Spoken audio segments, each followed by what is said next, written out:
There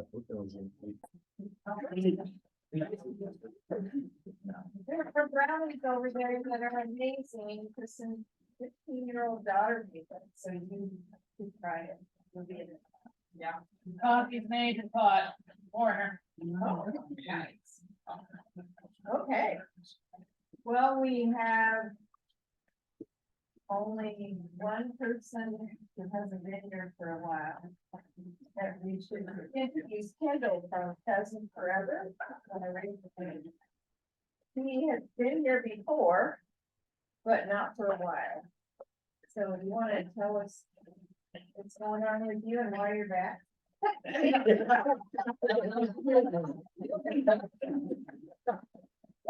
Wasn't the right way. It was your attraction that just grew magnetically. Well, I've been in the valley for a decade now, and so I definitely care about different issues that are going on here. But now that I'm taking this job with us forever, which is a new position for me, I'll be working with different entities here in the valley. And there's definitely fire is very important for all of us, and how we can conserve our natural resources. So that's what I'm here to learn from the experts. Oh, thanks for asking. Fine. Okay.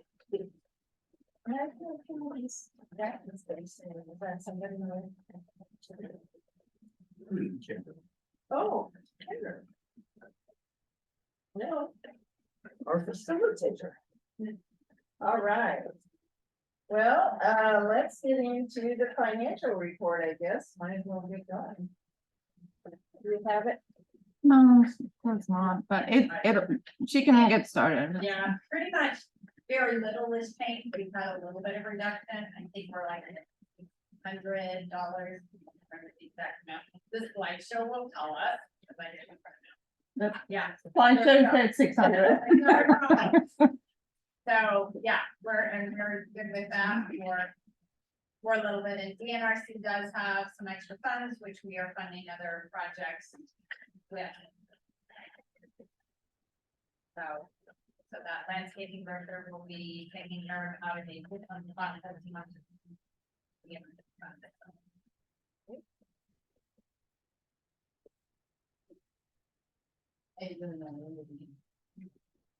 Then what?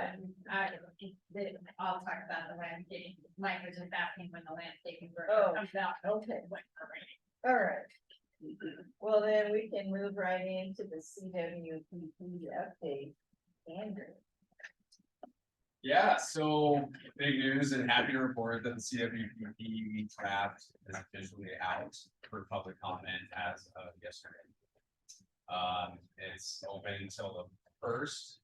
It's posted, I believe, on the fire website as well as the county website. So if you go to the county website under the forestry department, you can click on that link. And it pulls up both the CWPP, the story map, as well as a link to comment directly on the CWPP. The comments will go to the commissioners. They'll be the ones reviewing them.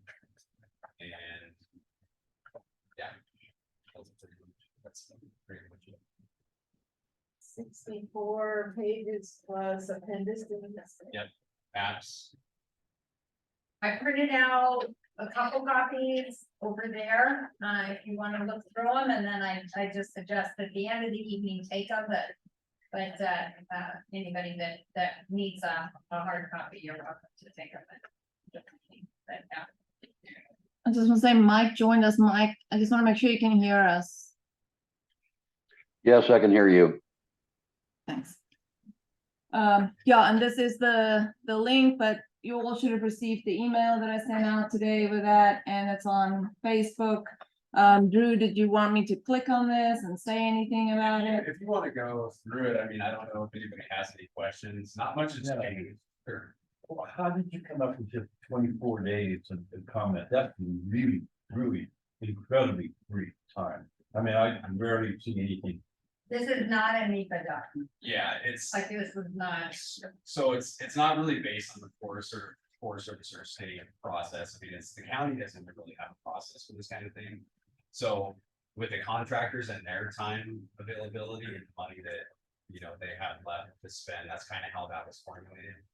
25 days, 30 days. I'm assuming most people, we only got 7 or 8 comments from the public meetings, so I'm assuming that we're not gonna get a whole lot. But pretty easy, right? Well, I started looking at it today, and there's a lot of information there. Sure. You know, I can say, I had 24 days to comment on this, and thinking about it, it just seemed pretty quick to me. Well, Yeah. one thing I saw was this page that was in the document and it's talking about what will not be included in it. Yeah. And I think this I did kind see of that. narrows down what the comments will be on, because it says it will not focus on specific vegetation management strategies or prescriptions. I So there's a saw that. whole bunch of comments that aren't gonna happen because of that. I saw that. Except that, and I guess this is my first question, the story map versus the actual plan.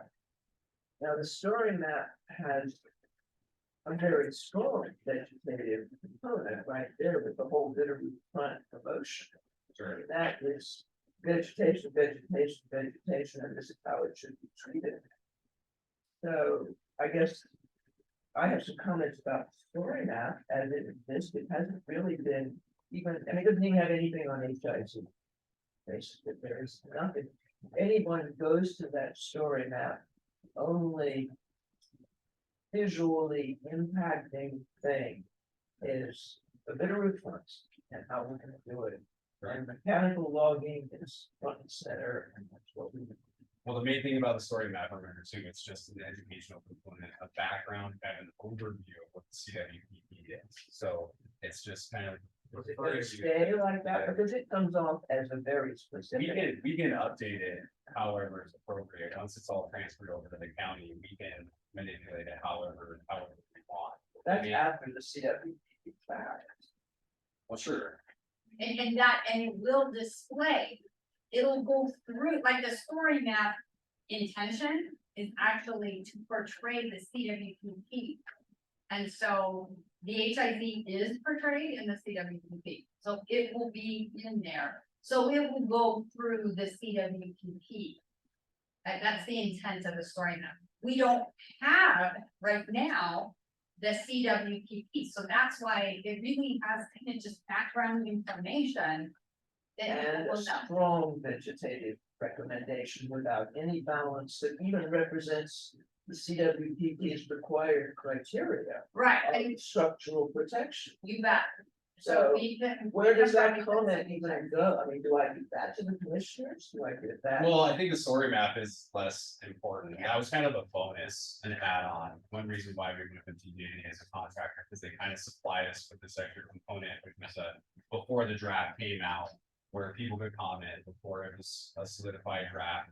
People could just inform themselves on what the overall picture of what a CWP. A lot of people that didn't know what it was, so that was kind of an extra bonus. That hey, this is what we're doing. This is what the county's got going on. This is what a CWPP is. Stay tuned for hopefully people do their own research on what a CWPP was. That's I gotta say, if I had only encountered the story map, I would assume that the CWPP is. Just fuels, Pardon? just fuels. Absolutely, fuels and commercial mechanical law. well, now actually, if you go to CWPP, you can see kind of reduction in that fuels component because there has been some changes in CWPP since the last time we brought that stuff up on that fuels.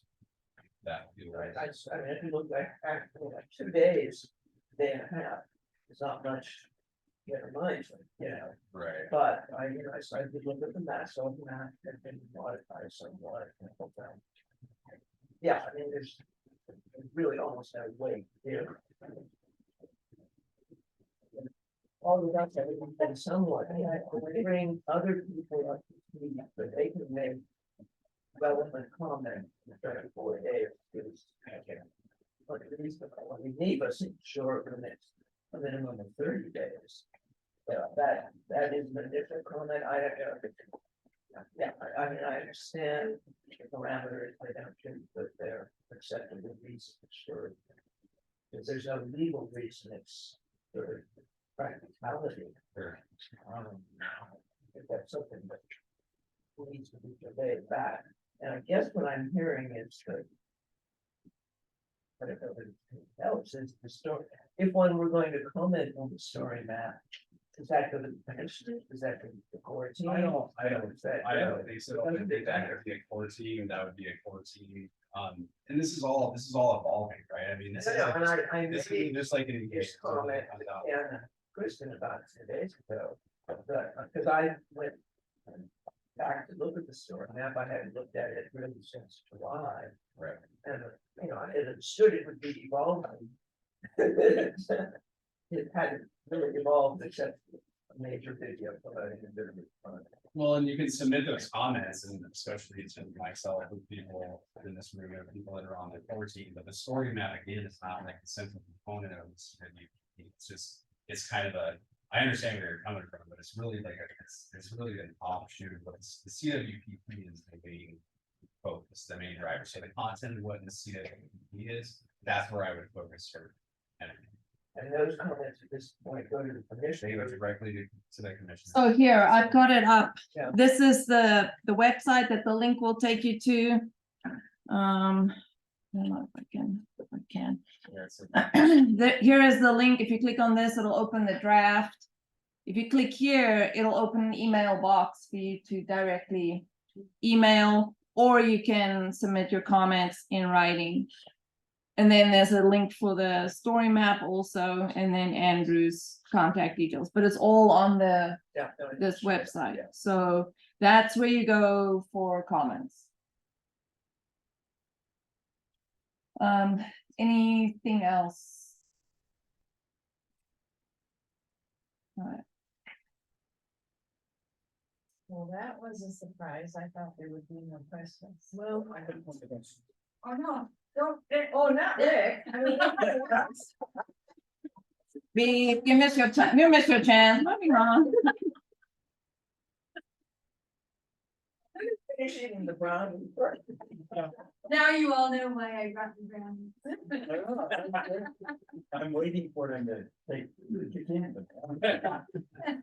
Yeah, that was, that's what I used to tell all new faculty members, you know, teaching classes at Montana Tech is, kind of an old timer trick is that whenever you're giving student evaluations, about 10 minutes before, hand up candy. Yeah. Get a nice little sugar buzz going, it's good for like half a point. For sure. So, I guess I do, I've taken a little bit of time to look at the CWPP, but like you were saying, it came out, you know, yesterday. Yep. And, but, I'm not entirely convinced that the CWPP is consistent with the mission statement of FERC. It might not be, because it isn't a first plan. Well, the question is, you know, do we endorse the CWPP or not? If it's not consistent with our mission, then maybe we aren't an endorser of the CWPP. I'll read the mission statement. Fire in the Roots mission is to promote and facilitate the long-term reduction of risk from wildfire and adaptation to wildfire by communities and residents throughout the Valley County. Right, that's great. That is the mission statement. So, when we talk about risk, we're all in agreement that there's an elevated risk to wildfire. That's what we're dealing with, right? Everybody basically agrees with that. Why do we have an elevated risk? Numerous, What's that? numerous.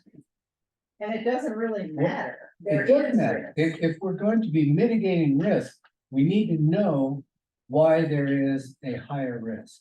And this is just sort of cause and effect.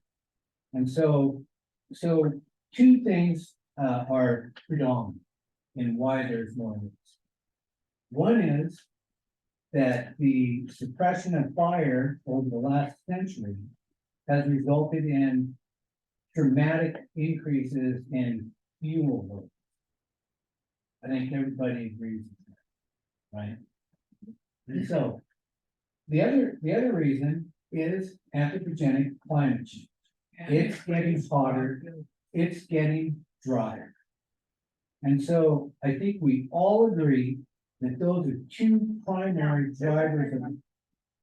I'm just talking about those two. I'm saying those are two primary drivers of the increased risk associated with catastrophic wildfire. Is anybody in disagreement with that? I think there's a tertiary one. I'm not talking about your tertiary one, I'm talking about those two. Is everybody in agreement that those are two primary drivers of the increased risk of catastrophic wildfire? Right? There any disagreement at all at FERC on those 2 points? Nobody disagrees. And so it boils down to these being two primary drivers. One is a century of mismanagement of fire, of the forest through suppression of fire. And two is anthropogenic climate change. And so that's what we think of as missions. If you look at the very first paragraph of the CWPP. Can you bring up the CWPP?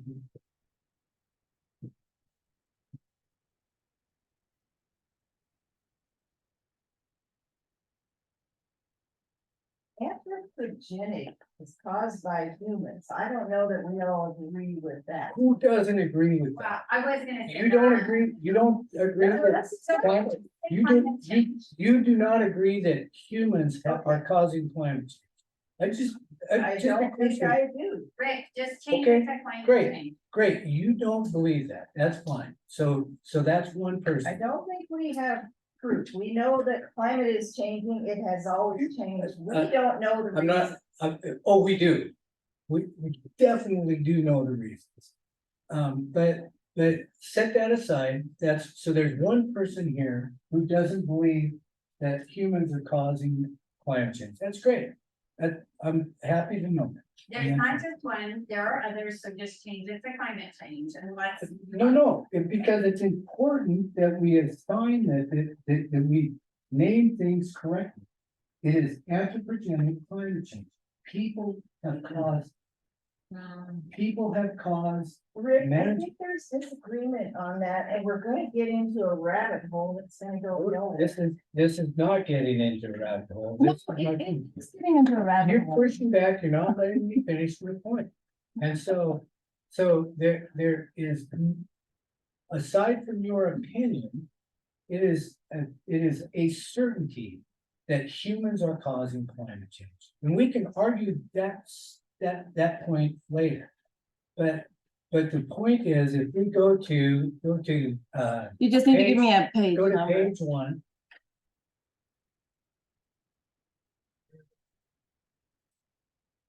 That's not page 1, that's the. It says page 1. Oh, okay, there you go, thank you. So go up there, That's page 2, section 1, page. section 1, sorry. Let's go to the beginning paragraph of section 1. So on this page or on, Keep going. Slide down. Go on there, right there. Yeah. It starts. Okay, so here we have the opening statement. Following decades of fire suppression, changing climate, and increasing frequency of catastrophic wildfire events. These are all connected. The way this first sentence is written is if some miracle occurred and the forest suppressed fire for the last century. The forest didn't suppress fire for the last century. The people who were in charge of managing the forest suppressed fire. Okay. Increasing frequency of catastrophic wildfire events is definitely a predicted outcome of anthropogenic climate change. It is a definitive it was predicted, you can look at the primary literature. And you can go back to the 1940s. People are publishing papers talking about this. And now we are seeing this in our faces. And so going back to our mission statement, if we're going to be reducing long-term risk, we've identified that a key part of that risk is mismanagement of our forest lands with respect to suppressing fire on our landscapes. And two, it's climate change. Whether you think it's just some weird thing that has suddenly happened, or whether people have been doing this by burning fossil fuels and doing chemical agriculture for the last century, is, we can argue those points back and forth, but it is definitely happened. And so if we don't connect these two specifically in these community wildfire protection plans, then it's not consistent with our mission as fire in the river. But that is not the goal of the CWPP. So the goal, no, yes, so. First, it's the first sentence. No, that is just the context in the background, Rick. The goals of the CWPP are three things. A collaborative process that's used, okay, that it Stop right prioritizes fuel reduction, and that it provides recommendations to reduce structural ignitability, okay? The Those, content, so here's what this sentence says. The content in CWPPs can vary based on the landscape needs and values of a given county.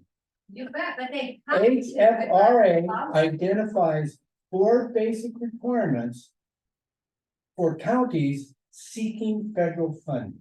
Yeah. And so the CWPP is about seeking federal funding, and the CWPP needs to have at least these 4 requirements. Yeah. And it can have lots of the other requirements. You bet, it can go beyond it, but if it wants to be applicable for funding, it must have those 3 elements, and, 4. That's well, just signing no, the rights. other one is just, yeah, that's not Hmm. content. That is just that it must have that mutual level of agreement. So it's really those 3 are the content drivers. You bet it can have more than that. But Our It mission doesn't, statement, it must not go. our mission statement is about way more than those 3 things. But do those 3 things also fall under our mission statement? I do not believe they do, I do. particularly prioritize, fuel reduction and whatever that might mean in the CWPP. It is, Because if we're going to be reducing future fire risks, as it's in our mission statement, reducing for how long? What is the time frame? Is it next year? Is it 5 years from now? Is it 10 years from now? It's 50 years from now. What is our time frame? Risk is a probability, and probability has a time frame. So what is our window? Are we looking at a window where we are reducing risk for our grandchildren? we didn't define it. I'm asking a question, All the above. Yeah. Right, that's fine. right, and so how do we do this consistent with our mission? Where we are looking at timeframes that are in a 50 to 100-year time. The grandchildren of your children's grandchildren, that's 7 generations. And that's the type of vision that we should be approaching, and that we should be bringing to the CWPP, and whether we as a group first is going to endorse the CWPP. It should reflect our mission. It should reflect the values that are embedded in the mission, in our mission statement about reducing the risk into the future. And that's what else. Okay, so it sounds like, Rick, you have a very distinct position. And what you're wanting to know is if our whole council agrees with their position. Oh, yeah. I'm just making a We statement. are a signature on the CWPP. And No, this is yeah. our last meeting. So we can before- put this to vote. We have ballots. I mean, if that is something you want, if you want to know if this council is endorsing the CWPP based on what you just said. The easiest way to, because no one wants to sit here and debate this. We are this far I into do. this process, no, except for you. No, because people don't want to speak up, people don't want to get in arguments, right? I wanna listen. I wanna hear. I'm serious. I mean, you know, I have a PhD, but not in forestry. I don't know. I don't have it in statistics. I'm not familiar with everything that is being presented right here, but I want to hear. I want to know about it. That is the goal of the CWPP. Well, if we're gonna sign off on it, it should be something that we also carry ourselves. I mean, I don't wanna be a rubber stamp for anybody. On any side of the I aisle. don't think. Then anybody read it. does. Like, why do, we shouldn't make a decision tonight, everybody should read it, the CWPP. And then And submit decide for comments. yourselves. Let's Submit your comments. Yep. Submit your personal comments so that we don't have to try to change everything in a council meeting. It's only. an Submit hour our and a half. comments to whom and for what purpose? On the page where it, on the link where it That's- says submit comments. That's the tried and true method of gather a bunch of comments, file them away, do whatever it is we're gonna do anyway. But I think it's also important, if I'm understanding Rick correctly, he's not talking about our personal comments. He's talking about what the correct. You know, what is the fire and the root council relationship to this document? Is that Correct. accurate? Correct. And that does require, you know, consideration by the council. Yes, and I'm not sure, but I think what Frank just said was contrary to.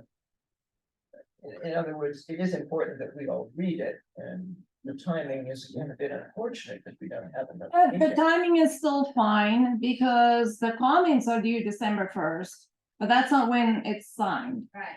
So I will not be here at the next meeting, but December 5th is the next meeting, and I will put forward that that should be a vote on that day to decide if the council supports the CWPP, because that will give everyone time to read through it.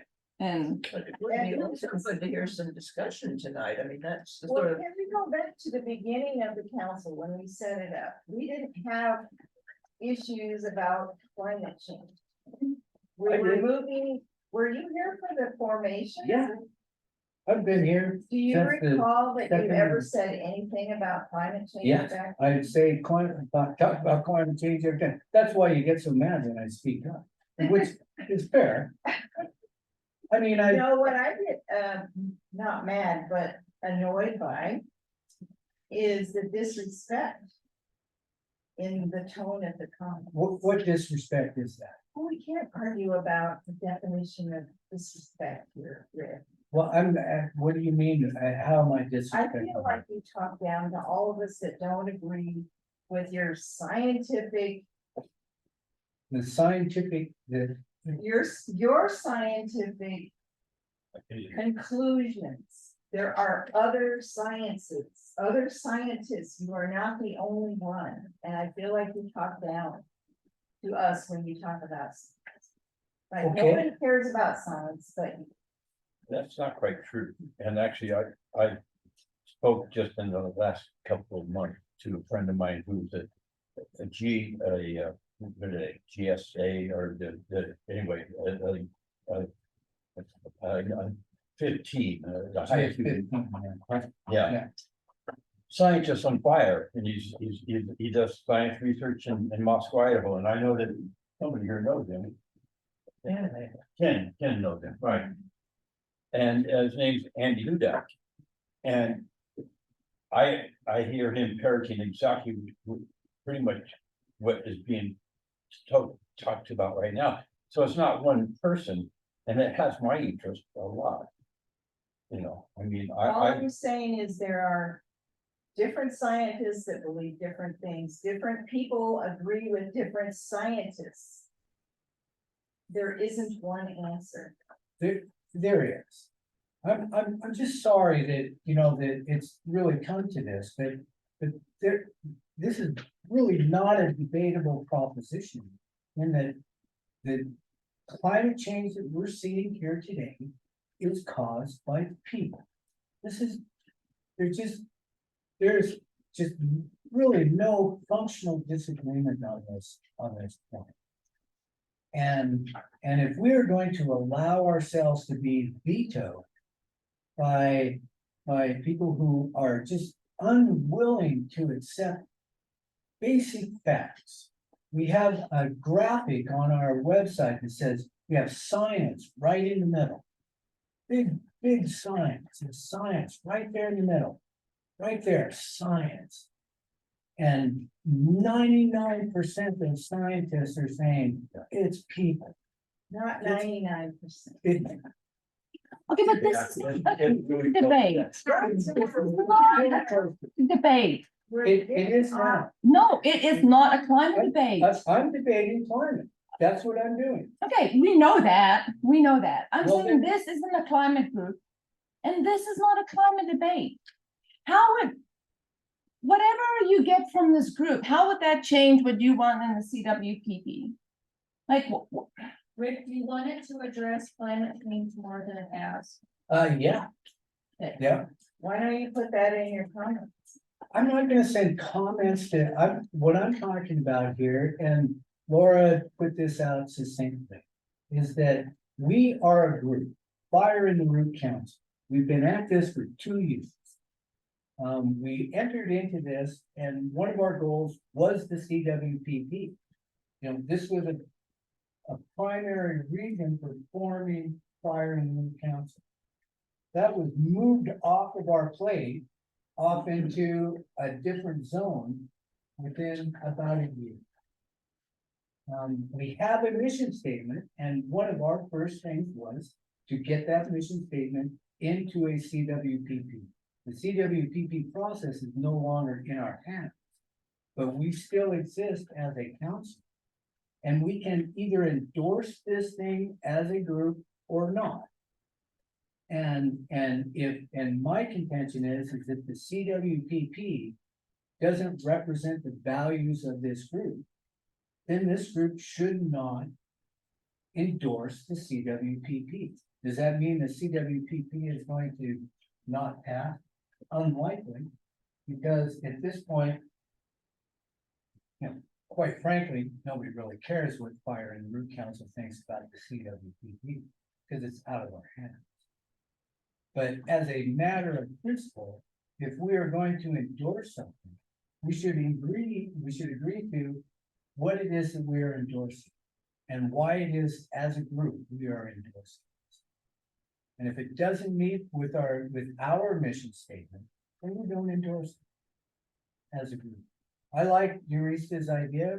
We're gonna have a meeting on December 5th. Everybody has a chance to actually read the CWPP, to look into the CWPP. I suggest that you go and look at the primary research that is cited in the CWPP. And we can have a discussion on December 5th as to whether or not this CWPP is aligned with the mission of Fire in the Root. but As a my group. my suggestion would be for that meeting. That people can come prepared, right, to have a discussion, but with time limits, because no offense, Rick, but we can't have one person talk for 30 minutes. Right?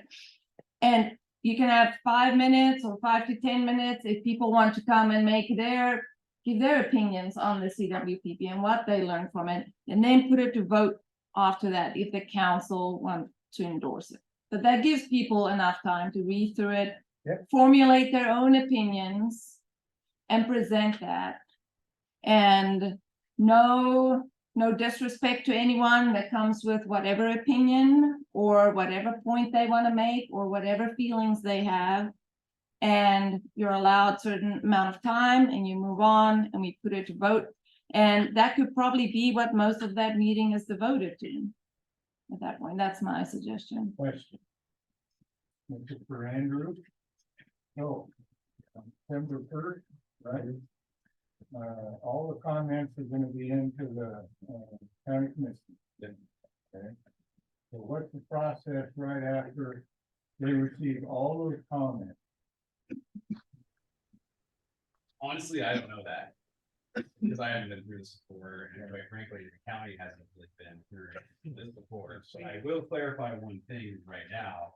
This is a county document, this isn't a Forest Service document, this isn't anybody else's, and the county has policy that they receive comments, they can receive comments on anything that's a county thing, anytime.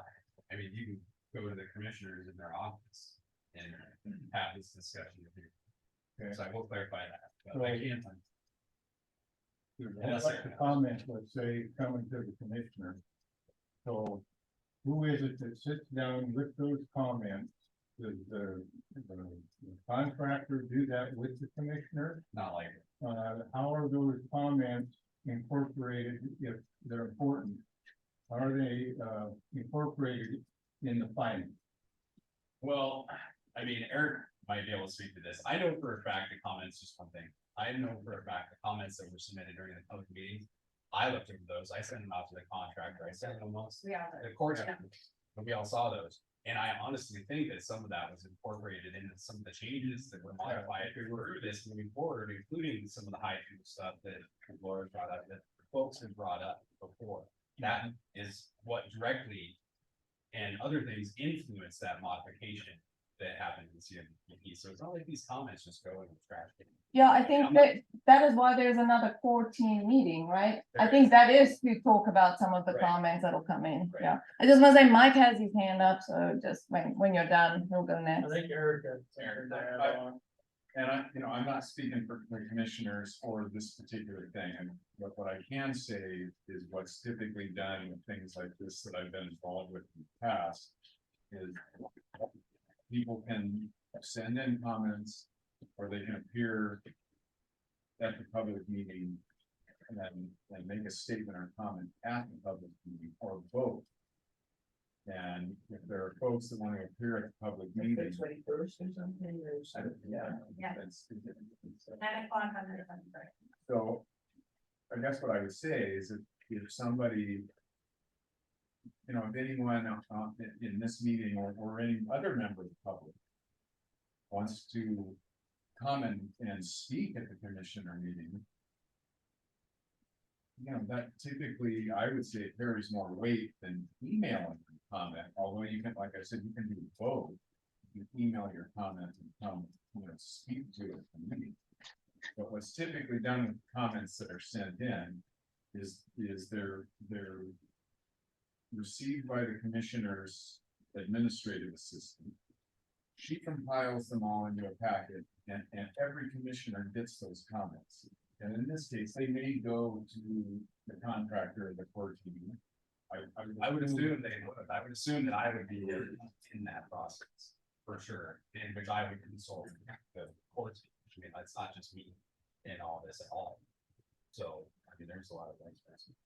In any case, the commissioner will receive those comments. I can 100% guarantee you that, once they're sent in.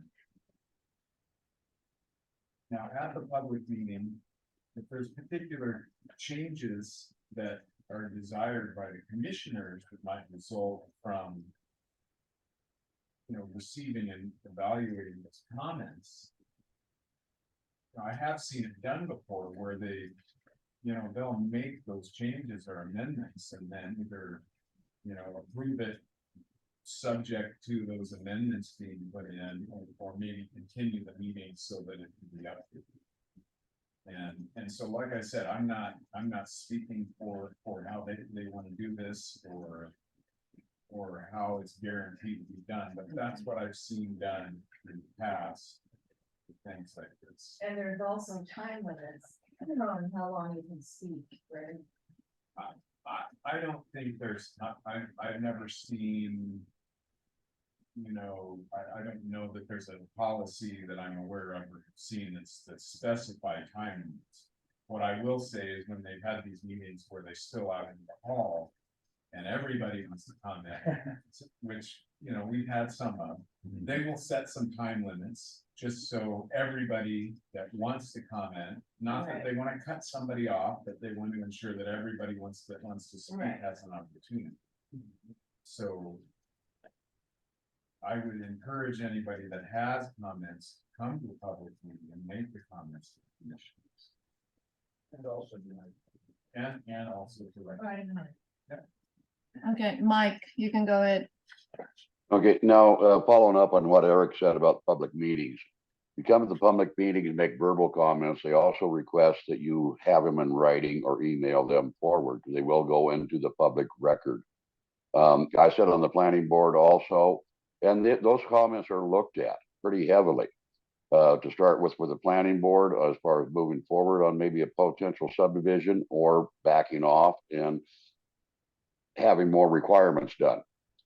I also remember back in the initial Zoom meeting, when we formed this council, that part of our mission and our goals at that point was to help homeowners as well as with the forest have healthy and safe homes and a forest around us. That it's a collaboration effort.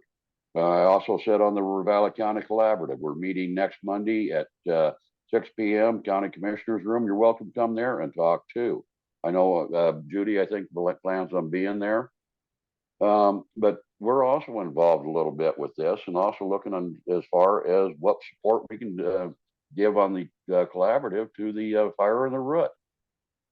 But it's to help everybody, regardless of what our personal views are of where we got to this point and how we got to it.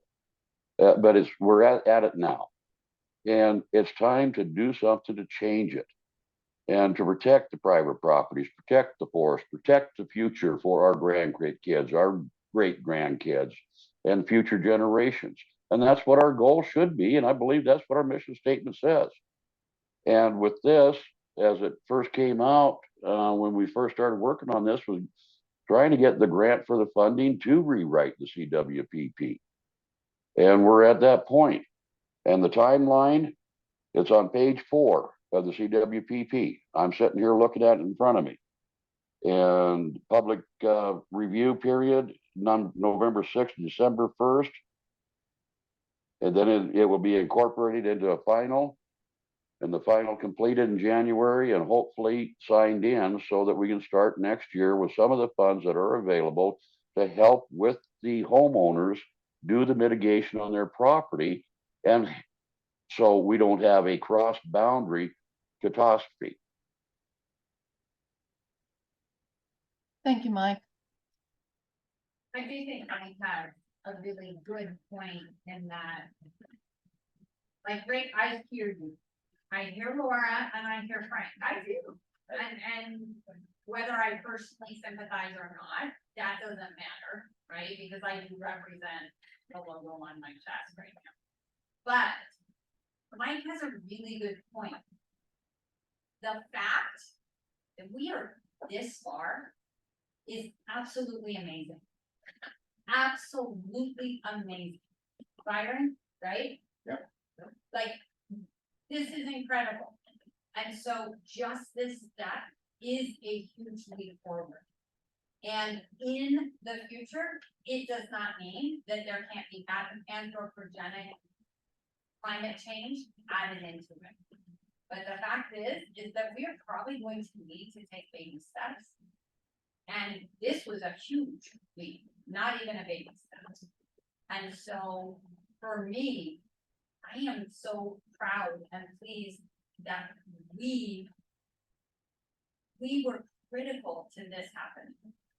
It probably would not have happened if it hadn't been for this council. And so it would have, right? So like, this is huge, and it may not be perfect. It is not, I am 100% positive, it's not perfect, but it is collaborative. And that means including views that don't always match, may not be 100%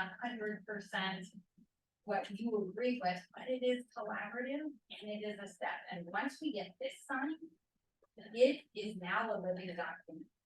That we, because that is one of our goals, is to watch the implementation of this, to implement it and to help drive it and to keep it alive, to not let it sit on a shelf, gathering dust. We can keep it alive. It will need to be updated and we can be there and we can take those further great leaps to get it where it needs to be. But I just realized how huge it is that we are even here. And realize too, the potential of shooting it down. Like, that's huge also. So, like, there are ramifications and just balance perfection with, are we moving forward? Are we moving backwards? And if we're going forwards, then let's keep going. Like the key that you brought up is, it is a living document. Mhm. It is gonna be updated. Oh. It could be updated every year, it could be updated every 2 years, or 5 years, whatever is needed at the time. That's when it needs to be updated, when issues change, when new things come up. You know, the state in another 5 years may do another risk assessment and it may move to some other part of Montana, who knows? But the bottom line is, we have to realize it's a living document. It will change over time, I guarantee it. Yes, that brings up in a way, is there any reason why it shouldn't change now? Because it might not get signed. That's why, because instead of moving forward, we will move backwards.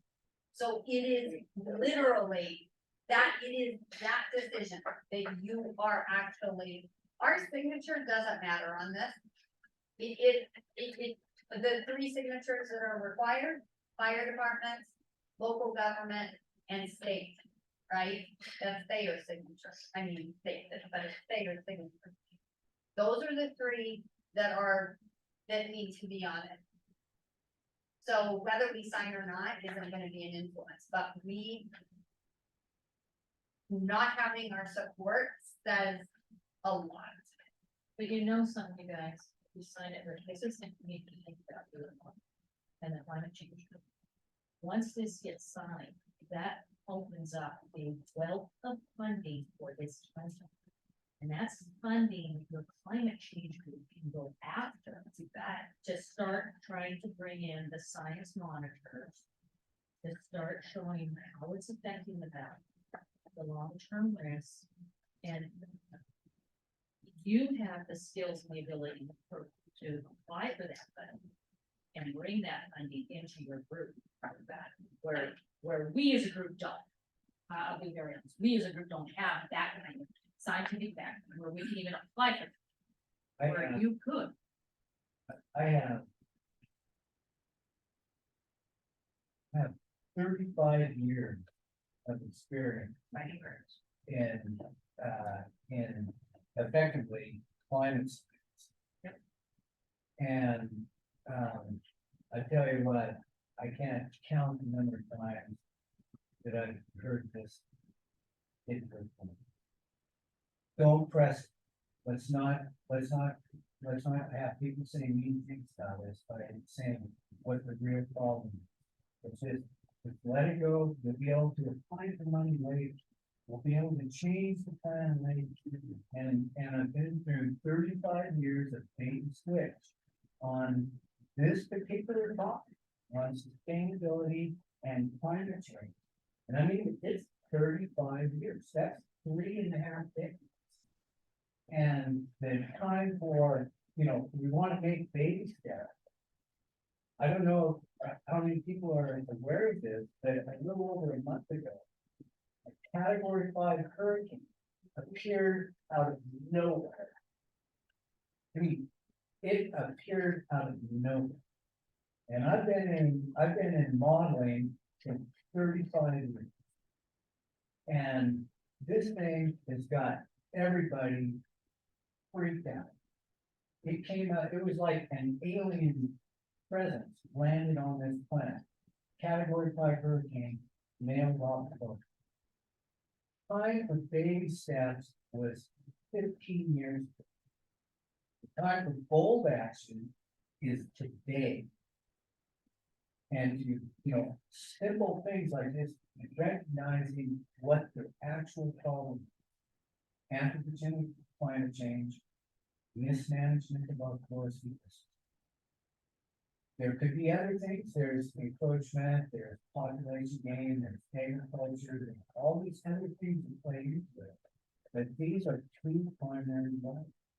And you need to name them in this document, so that when I do go to write a plan, I can say, look, this EWPP said it right there. But that's only if the CWPP gets signed. Our community agrees. And that's the point. So of how I write, write. write a paragraph that you put right in the front.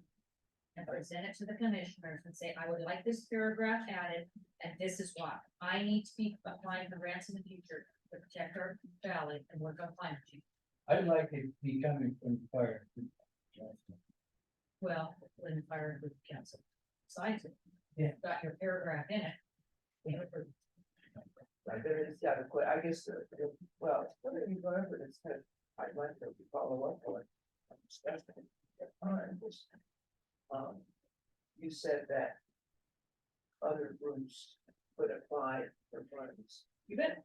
I guess there's something in the CWPP that implies, if I understood correctly, I think this is partly said forever, whatever, but that the agencies also gain the ability So apply for funding too. to Yes. go on. Anybody can. Anybody with. Healthy Forest Act allowing everybody. Including fire and group. Yeah. Everybody. So that collaboration, I mean, that's why I'm here, because, I mean, this to me is amazing. Because, I mean, I'm a new position, and they're trying to get more, so pushing the science. I believe in science. There's a doctorate at my house too, so, but I believe in it, but this is happening because we're collaborating together. There's all these different people in here, and it's awesome, but this doesn't sign. I might be, looking for something else to do in the valley, so, I mean, it's like, it's really awesome that people are working together, and I don't know, I find this really exciting, so. Well, being pushed, see, to me by two different directions, one by money, I hear money a lot, God, I hear a lot about money. But, and I know the world operates on money. And my world, I wanna maybe operate more on integrity. I like the idea of honesty, and I like the idea of integrity, and I like the idea of being straight, clean. And I don't hear that being given a great chance right now.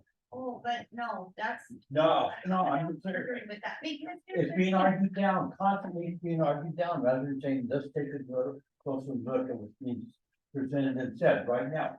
It's being consistently, without pointing fingers, it's consistently being said, no, or wait till later, or let's make sure we have the money or whatever it is. And that really concerns me, because it seems like if we're an independent group, we should act independently. And I have to embrace a scientific integrity and personal integrity both. That's the problem with me right now. I have a question. I'm out here with my last meeting, so I'll be back in Missouri on Wednesday next week. Oh, and for those of you who don't know, Mike. Oh, sorry, I'm starting in convention breaking for next 2 days. I'll go back to Missouri. My question is, okay, so you guys, this is the draft, right? So you guys can add your comments, but if you guys decide you're not gonna vote for it, for whatever reason, science, whatever, are you guys really willing to risk all your work that you've done and start from stage one again and start all over again? That's what it's coming down to, it sounds like to me. Well, it probably won't happen because we won't get GNRC funding again because they're gonna see this. Right, they would, Fail. it's an all money, that's what it's happening, it's like, Well, my reply to that would be, I take Kristen's position on this, is that it doesn't matter what you say. well, it does matter what you guys She, do. she said it. It does, but here's the thing. As a council, it's not going to be determinative whether we sign this document or not. Although we're Whether- making a statement if we don't. Well, that's fine, we can make statements, because Frank. Yes, but some of us also haven't. I And would there say is all of us integrity have. built in this document, and there is not a lie in there. There is best management practices in there, and there is science backing it up. And there is There's collaboration in there too. I do think that's what you said, because I have integrity in I'm this, gonna say you would. and you did. No, I didn't. You did, you said we need to stand up and have integrity, right? I think, And okay. But I'm part of this group, yeah. and this process is, and my goal is to save lives and save homes. All right, and so if one word is not in this document, I'm okay with that. I am okay with anthropogenic not being in this document, if that means that Sam's house is gonna survive, because I then have funds to help him harden his home and prepare his HIV. All right, so I have integrity in that. And I am not backing down from science. It doesn't mean I do not believe in anthropogenic climate change. I do, I 100% do. But that to me doesn't matter, because that is esoteric at this moment. This plan is an on the ground, get things done plan. It is not a pie in the sky policy that's way up high, right? This is about getting things done. And it isn't mine. It is called collaboration. It is called, I'm moving this way. And they're moving this way. So we can meet here and get stuff done at the bottom. I will give up anthropogenic. And part of And they- collaboration is hearing everybody's point of view. You bet, and And that's- coming and I think- together, right, coming together and maybe giving up a word or two in Maybe. order to get process. Yes, but I am willing to do that to save Sam's home. That is what this plan is about. I don't think Sam's brought in. Well, now that you brought me into it, now that you brought me into it, absolutely, we make a difference. Every one of us makes a difference here. We can't, we have to claim that we're part of this, even though we're not the signatories to the document. But I'll tell you what, yeah, climate change, I agree with it, but this is I treat it as a military campaign. I mean, it's so important in my mind that this is a military campaign. Nobody really realizes it, with the exception of a few people. But the steps that you're taking here are really critical.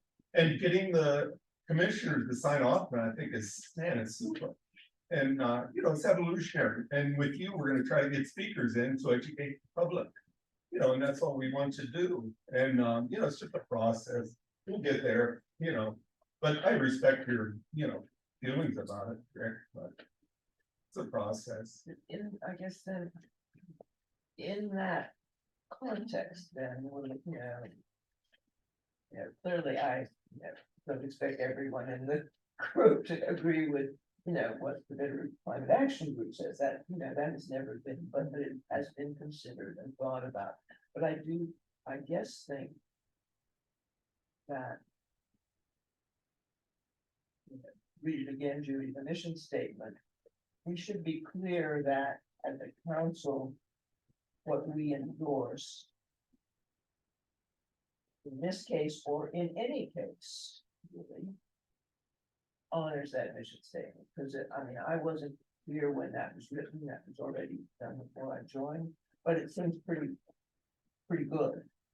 It's broad. You want me to read it again? Yeah, read it again.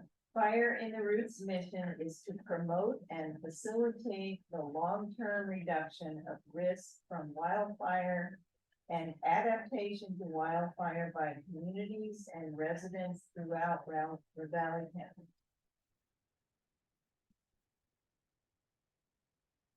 The real question is, does the CWPP conform, I mean, that's the question for this council, not for us as individuals, but. Kind of a question, I guess is where I planned it, quite honestly. I think the top trooper here, and you got the right, that's what I think. Well, I think we may have had everybody air what they wanted to say tonight, so it sounds like next meeting. Is that too We late will- or not too late? Seriously, do we need to reconsider when that meeting is? Does that meeting need to be held before? Well, they were saying we don't have to sign it before the next meeting. They're gonna sign it in January. Yeah, and so, and what we can Let's do statistically, is. let them know Till the that- end of January, still public fire council until the last of January. It'll be the end of January. No, as Brad, well, you're right. It'll be the end of January Yeah. before they sign. Yeah. Honestly. So we it's, don't have a January meeting, so that's, but we could decide to have. Yeah, we totally should, but I think the December one, if we put this on the agenda.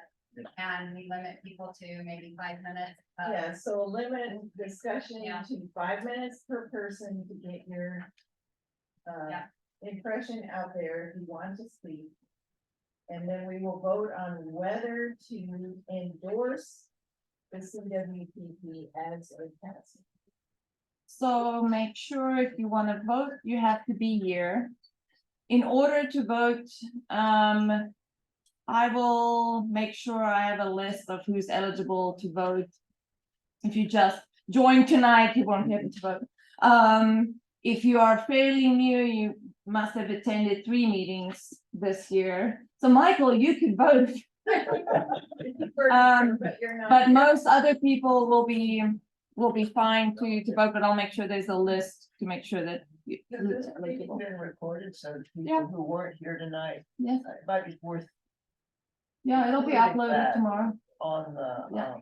with the agenda, so people are clear. Yeah, it's what the we're same link, talking it's the about. same link every time, so you can just go click on the link that's in every agenda to go to the videos.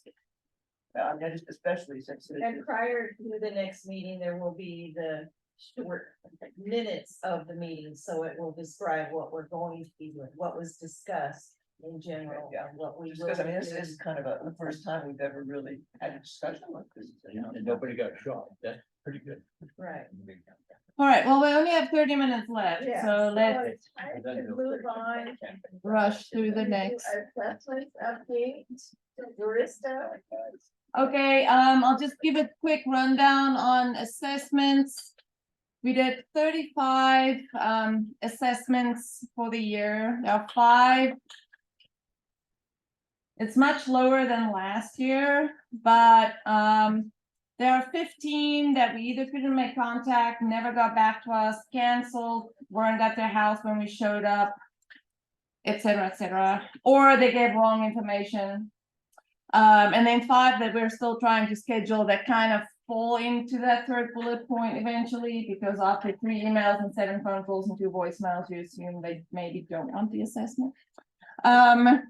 What was the number last year? I mean, that's interesting. What- It was We know it's 30 different. something 2 years ago. Last year it was about 60 Really? and 35. I think that's, I mean, Yeah. can we just, I mean, just curious, is that we've got the low hanging fruit of people who are gonna respond or? No, we pushed harder last year, and we had more people doing assessments the prior year.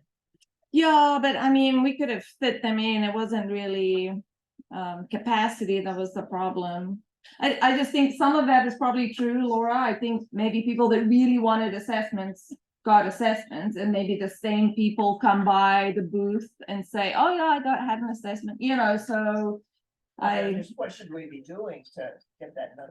The problem is, if we push too hard, we end up with this group of 15 that you try and tackle for 2-3 weeks, and in the end, they don't want it, or you make the whole trip out, and then the person's not at their house, they weren't there, and they never respond, you know, so it's a bit of a toss up there.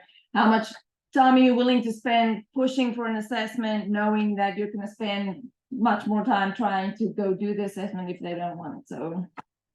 My theory is that, slow fire season. That, yeah, no, that's probably. That is probably actually the truth there. I mean, the first day of the fair, it was raining on us the whole time, right? So, no, that's probably very true. No smoke. Drive around the neighborhoods and pump smoke and. All right, then the only other thing I want to talk about, when we do these risk assessments. Oh, Mike, hi.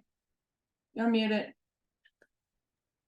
Not a problem. With the assessments too, Kristen actually put me in contact with a gal that's working up a training program for realtors. And I've looked it over, it looks good, and I'm trying to get that worked into our continuing education for the local realtors here in the valley, which that might increase the risk assessment request for this next year, because that's kind of what it's for, is to try and educate people on the fire mitigation and protecting their own property and protecting their neighbors.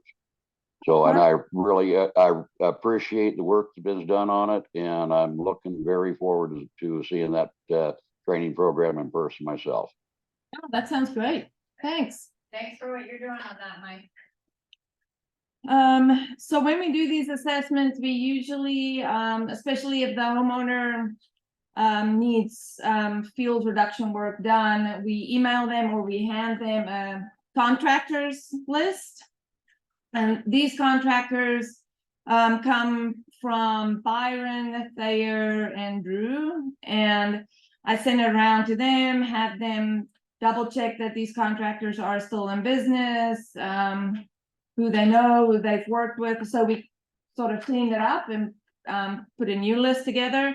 I'm gonna leave these out there. If you're interested, grab one and look through it to see if there's any on there that you know definitely don't do any work anymore, or ones that you know have done poor work, or you know, anyone that you think you want to add if you've heard of someone that, you know, did good work. And then so these are mainly field reduction work, but we do want to add more to this. So if there are people working in home hardening or, you know, other types of work, that we can have a comprehensive list that goes into this. So then eventually we will be asking for suggestions for that too, and then we can give this to homeowners. Judy. Yarosha, could you also email that to me so I can get it out to throughout the membership of my local board? Yes, I'll do that. Thank you. Do we want Mike to wait to hand it out to anybody until we've made sure that our list is accurate? And Do you want the list to double check, or do you want the list to distribute? Yeah, I'll double check and then one to distribute. I attended, we do have a weekly, from basically March through the end of October, we have a weekly realtor tour, broker or agent broker tours on houses for sale in different areas of the valley. And on one of them down in the Sula area, I actually pointed out hazards around the house. And so, yeah, that's why I want the training for the agents, and if we have a list of contractors contacted to come in and work on them. Okay, I'll send this to you. I mean, as of now, this is pretty clean because Byron and Drew and Thayer and I worked through this. So you can use it, and if we have an updated list, then we'll make sure that's available too. Thank you, I appreciate that. Yep. my question about the list, and for you guys that are putting it together, what is the process of vetting a contractor so that when we give this list out, it's not gonna come back to haunt us that we had a bad contractor out there. How are we vetting the contract? I know you do it through your projects. But what about the others? Not all the contractors that I've given you, have done any project. So what I do is I interview them. And then I call, I have them give me some jobs that they've done. And I call whoever and ask them how they do. And, you know, it's up to them to bid a project with it. And if they happen to get the project, we'll be on them. To make sure that they're doing the job the right way. And we probably would be on them a lot more than, say, Ty Williamson or one of the contractors that have done dozens and dozens of jobs for us and done them satisfactorily. Right. So we have a little process that we go through to vet them. And so the ones that are on the list that I gave you seem okay, the new ones, at this point. And I mean, we do have a disclaimer at the top that says, you know, we don't endorse these, whether they're on the list or not, you know, so. Right, going Yeah. forward, Well, I think we need to actually, like, this, for the states and for the federal government, we absolutely cannot endorse anybody. And I've been thinking about this a lot because we've been talking about it, but, because we are a part of this group too, like, I would suggest we don't endorse any, that contractors list is a list of contractors and services. And we just make sure it's clear that the homeowner resident, it's they need to do their due diligence to vet the person. They need to check references, they need to do that. We just provide that they do the service. Because we can't endorse. I know, but if a contractor messes up, it does come back to us. It does, and I we, hate like, it. that's a way that also we could, like, that's a reference, isn't it? So it's like, we could have I don't know, we could have no, because then we're endorsing. You just gotta say in that statement that this is not an endorsement and we would appreciate any feedback in the future that suggests someone hasn't done the work properly. So invite them. Right, but if tell it's me people my on the guy list for all got the that. non- He was a real asshole for it. So, like, Yeah, yeah. I've heard that many times.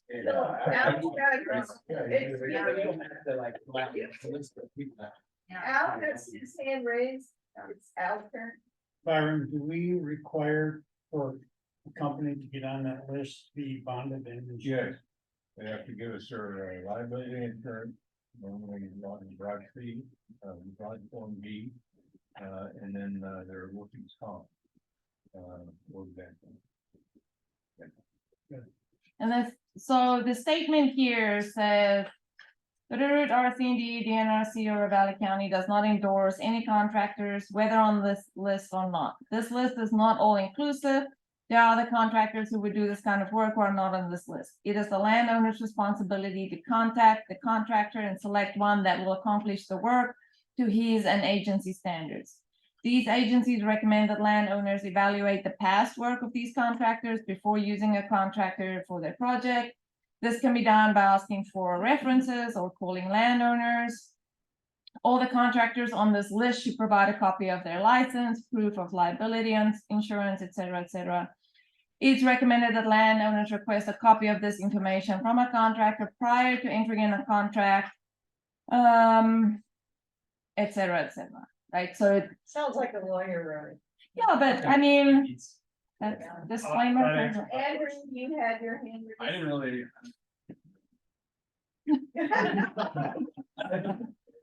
I should say a quick question for you, Byron. I didn't know, I'm not familiar with the state of Montana, but in the state of Arkansas and Illinois, and even in Missouri, you had to take a test to be a certified forester within the state. And the state maintain that qualification, and vendors on the list. Does the state of Montana have any policy like that? The Montana logging certification doesn't have a board that contractors can take, but that's not a It's requirement. not a requirement by the state to be able to conform with office. And one good thing to ask to the contractor to see if their ISA is certified, so that they have their ARPA certification, that's one for more, you know, technical felling, Yeah. technical stuff, and that's always good too. Hazard trees are on. They know hazard trees there, but they know soil stability, they know a lot of that. So that's a good. That's Mike Kenzie's. Mike, you have your hand up? For liabilities reasons, I highly suggest that we don't endorse any contractor in my business. And through my office, we have a list of people that we've worked with, starting with mortgage brokers. If somebody's looking for a mortgage broker or a bank, a lender, I give them a list of 4 or 5 people that I've worked with and that have been good. Home inspectors, the same way. Handyman, the same way. And that's why I was asking for a complete list, so that I can just give them the list and they can pick from one. But again, we recommend they check them out and get somebody that they're comfortable working with. Yeah. Because everybody's a little bit different, and some personalities that take one home inspector might be great for one person. It may not work with another. Yep, I agree. So Up to the landowner, the homeowner to, a homeowner and takes the liability off the council or whoever's recommending on the list, who hands out the list, takes the liability away. And that's what we want to watch too, is liability. Right, Yeah. well, I think that's what the statement at the front end says. Yeah. Okay, all right, so. that's all I have. outreach team update, we are getting close to the end, so. Yeah, okay, and I'll try to hurry. All right, the mic's in the way of my reading. So- I'm moving Mike all the way across the other side of the All screen. right, Bitterroot Backcountry Enforcement, I did a presentation with them on the 19th of October, it was awesome, very well received. Oh, at least 40 people were in attendance, and that was great, and, good networking set up, and they were excited to hear about our group, and so that's a really good bridge that was up there. Apple Day, Michael and Judy and, Frank, did you help too on that one? Sam Sam. and Awesome. Nicole. And super busy, over 300 people visited the booth, so way to go. Thank you for representing and getting information out. Landscaping brochure is at the printers, someday it shall. I emailed them yesterday, I'm waiting. So. Contractor list, we just visited that. Future action items, we are looking at identifying leads for certain programs. That we identified in past meetings. Home Show Firewise Builder Award, is this something that we want to pursue? And is anybody interested in leading this? We're kind of pegging Tom for that, but he's Been busy, yeah, so I don't have an answer for him. I'm sure. And so that's something out there, but if it is something that you might be interested in leading, reach out to myself or Judy. On that homeowner skills training, Judy has reached out to Anna Marie and she is definitely interested, but she's incredibly busy. She represents all of the western US, it seems, or the northwestern portion. So she's really busy, but is definitely interested in helping us put together something there. So, and then Rick is spearheading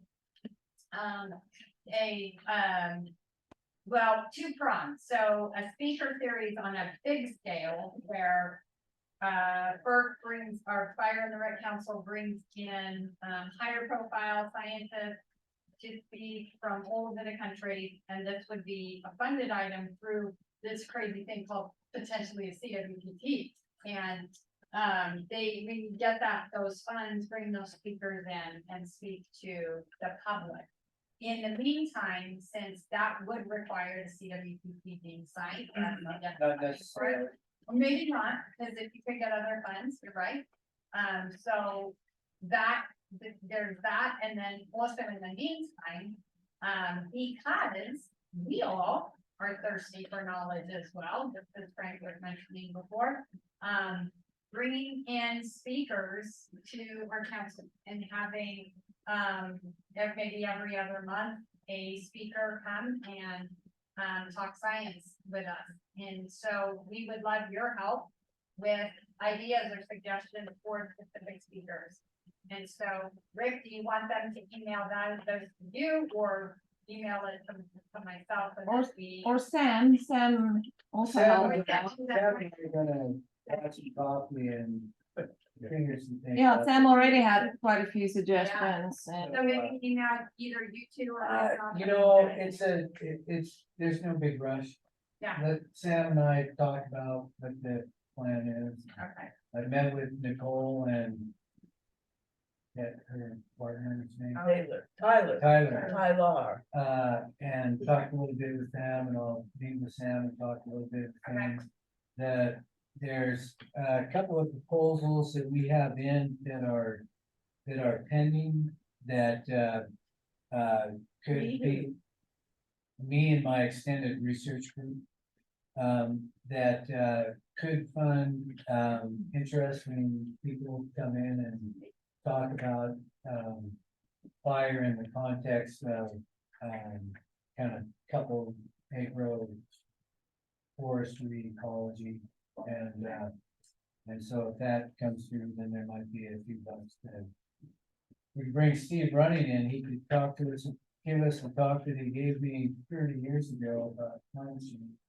And compare that to what where we're at today. Right. Is it 11:27 or 11:29? oh, it is the 20th. That's the outreach. Yeah, no, the out. Yeah, but it actually is, I think it is the 20th. I have it on my calendar on a Wednesday and that's a Monday. So. Yeah, no, sorry, and it is. Yeah, and the next outreach team meeting is the 29th, not the 27th. All right, Yeah. that it, Kristen? And yes. Yeah, any questions? Oh, I did bring some mugs. You're welcome to take a mug and in it is the Valley County evacuation checklist. If you don't want one, take one anyways and give it away. So, right, pass along, get that information out there. And have a brownie. Have a brownie. Don't have a second one. Definitely have a second one. You'll be up all night reading the CWP. So before we adjourn. Kimberly, did you have anything?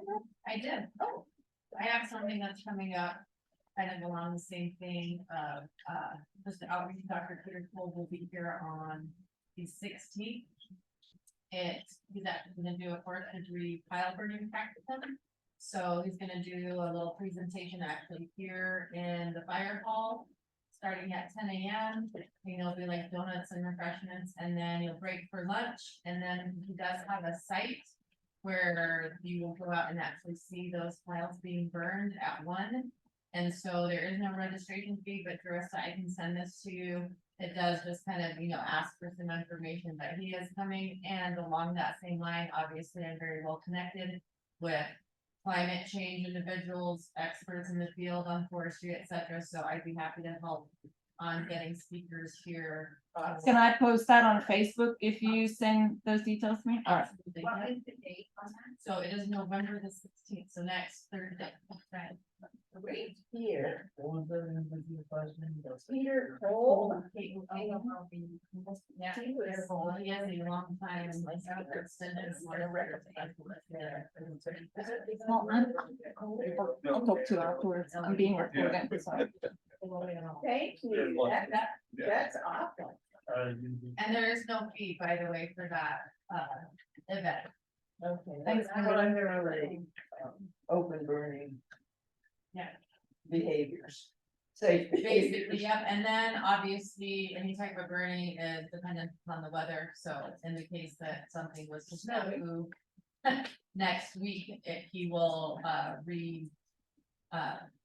organize that, yep, and just change the date, but if you give everybody plenty of notice, so It's important if you are interested to fill out that registration form that is attached to what I'll give Carissa and just ask, primarily for a phone number and email so that he can contact you in case it's here. Email it out to the. No, I haven't yet. Yeah, I'll do that and I'll post it on Facebook. All right, Mike, Can I get, Mike, can I get that, can I get that information emailed to me again too, so I can put it towards I my board of will, directors meeting? I'll send it to the whole council when I get it from Kimberly. Thank you. All right, Mike, I'm gonna disconnect this meeting. Thanks for joining us. Oh, wait, apparently not yet.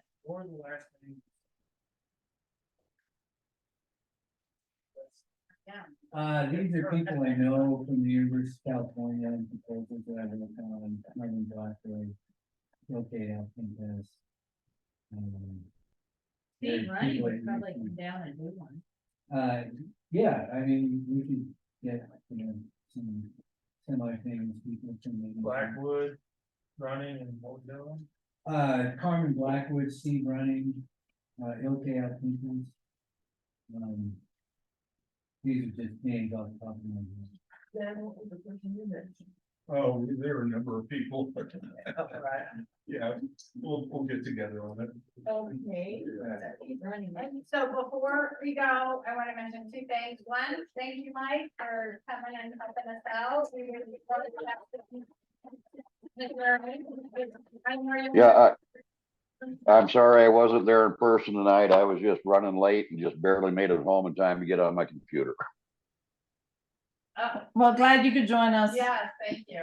And I also want to thank Carissa. This is actually going to be her last Fire in the Red meeting. She is moving on to the Forest Service, who totally stole her from the DNRC, and I will never forgive you that.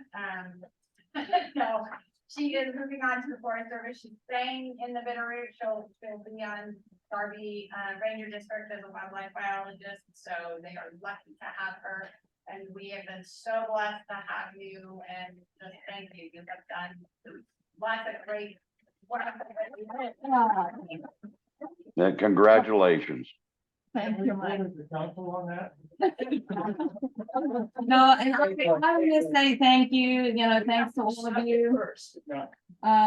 It's great getting to know all of you, and like Kristen said, I'm not leaving the valley, so I may not attend every Fire and Root Council meeting, but I'll be around. I'll come if you have exciting speakers. And from when I started here to now, it's been really cool to see the progress that's been made on the CWPP and specifically. And I watched all the videos from when you guys started way back in the beginning. It was one of my assignments, and to see how far the council has come from those first days to here, it's maybe not always obvious if you're in it every day, but for an outsider to see how far you've come, you guys have done a great job. Putting this all together. So thanks to everybody. Thank you. All right, now I'm gonna disconnect this meeting and. I might. And there's brownies left, I think. Oh, right here. I'm